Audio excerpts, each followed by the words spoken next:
Hai guys, selamat datang kembali di channel YouTube Tahu Banyak ID. Pada video kali ini, aku ingin membahas lagi tentang negara Arab Saudi ya. Aku pernah membahas kota Neom Arab Saudi, tentang bagaimana kerajaan Arab Saudi membangun kota modern internasional yang bentuknya memanjang seperti garis. Serius, ini beneran. Biasanya, bentuk kota kan mengikuti sentralnya. Nah, kota Neom bentuknya memanjang. Kalian bisa menontonnya di link yang aku taruh di deskripsi ya. Oke, kita balik ke topik.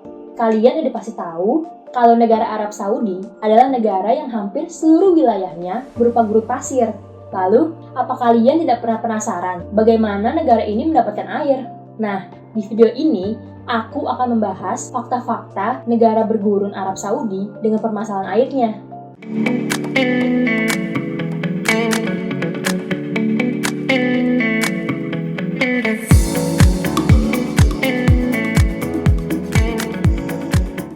Jika berbicara soal air, maka peran sungai nggak dapat dipisahkan.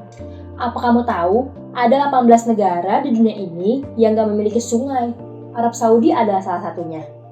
Ke-17 negara lainnya, selain Arab Saudi, nggak memiliki sungai karena kebanyakan dari negara-negara itu memiliki wilayah yang kecil atau negara tersebut adalah negara kepulauan. Jadi, wajar kalau negara-negara tersebut tidak memiliki sungai ya guys.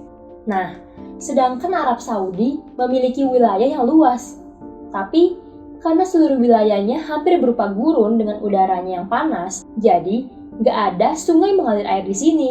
Menurut definisi, sungai adalah aliran air berbentuk memanjang yang mengalir secara terus-menerus. Di Arab Saudi, ada yang disebut wadi. Wadi adalah dasar sungai yang mengering, aliran airnya yang kecil mengalir secara musiman. Aku akan menunjukkan kalian sesuatu. Lingkaran seperti piringan hitam dari atas langit ini adalah area pertanian Arab Saudi yang letaknya berada di tengah gurun. Poros tengah lingkaran berfungsi sebagai pengairan. Lalu, untuk memanage pertanian yang besar di tengah gurun, dari mana Arab Saudi mendapatkan air? Walaupun Arab Saudi berwilayah gurun, sama seperti Indonesia, Arab Saudi memiliki sumber air bawah tanah loh. Sumber air bawah tanah tercipta dari zaman es ketika iklim Arab Saudi masih sejuk. Dengan bantuan air inilah, Arab Saudi mampu menciptakan lahan pertanian walaupun di wilayah gurun. Tapi masalah pun muncul. Karena jarang terjadi hujan, air tanah negara Arab Saudi nggak dapat diperbaharui. Sumber air bawah tanah dieksploitasi secara besar-besaran untuk pertanian. Kini, Arab Saudi menderita penipisan air tanah yang cepat. Bayangkan saja, permukaan air tanah atau yang disebut aquifer di wilayah Al-Aqsa telah turun 150 meter hanya dalam kurun waktu 25 tahun ya guys. Sektor pertanian negara itu pun hancur. Mereka menyerah pada gagasan swasembada pangan, mengubah gurun menjadi wilayah pertanian yang subur. Permasalahan air bukan cuma di sektor pertanian ya. Untuk menjamin pasokan air untuk warganya, Arab Saudi nggak cuma mengandalkan 100% kebutuhan air hanya dari sumur tanah. Apalagi sumur air tanah nggak bisa diperbaharui karena jarang sekali hujan. Maka, kerajaan Arab Saudi banyak berinvestasi mengucurkan dananya untuk program desalinasi air laut.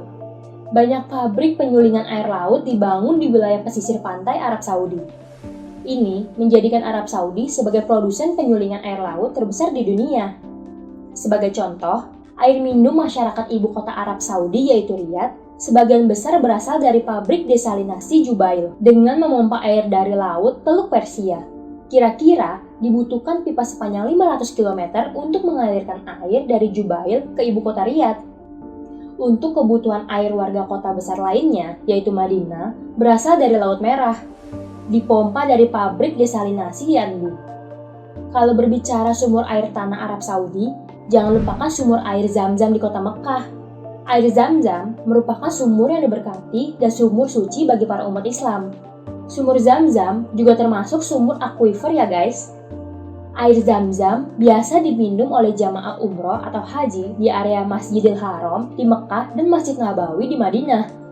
Jika kalian tahu, untuk wudhu dan WC di kompleks kedua masjid tersebut bukan diambil dari air Zam-Zam, tapi dari sumber air lain.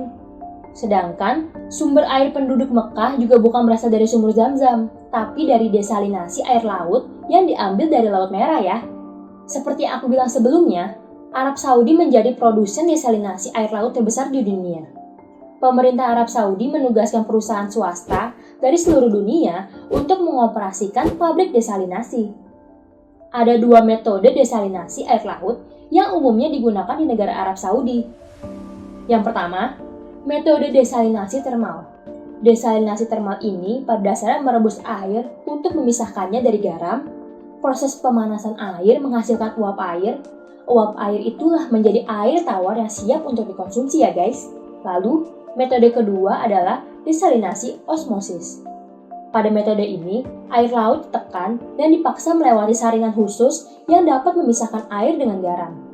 Pabrik desalinasi Jubail pada tahun 2019 mampu menghasilkan 1,4 juta meter kubik setiap harinya. Saat ini, hampir setengah air tawar di negara Arab Saudi berasal dari desalinasi air laut. Dengan air desalinasi sebanyak ini, mungkin kita melihat ini adalah sebuah solusi untuk negara seperti Arab Saudi yang tidak memiliki mata air yang dapat diperbaharui. Tapi, semua ini ada kelemahannya guys, khususnya terhadap lingkungan. Kenapa? Karena pada proses desalinasi terdapat limbah yang disebut brine. Proses desalinasi menyisakan brine, yaitu cairan yang memiliki konsentrasi garam berat. Ditambah lagi, pada proses desalinasi termal, pabrik-pabrik menggunakan bahan bakar fosil untuk menghasilkan panas. Sedangkan, desalinasi osmosis pada prosesnya menggunakan gas alam untuk menghasilkan listrik yang sangat besar. Visi 2030 negara Saudi ingin mengurangi ketergantungan terhadap minyak dan mendukung dampak pemanasan global.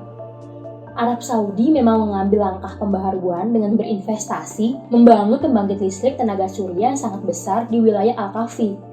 Tapi, hingga saat ini, negara Arab Saudi masih sangat bergantung pada bahan bakar fosil dan air fosil.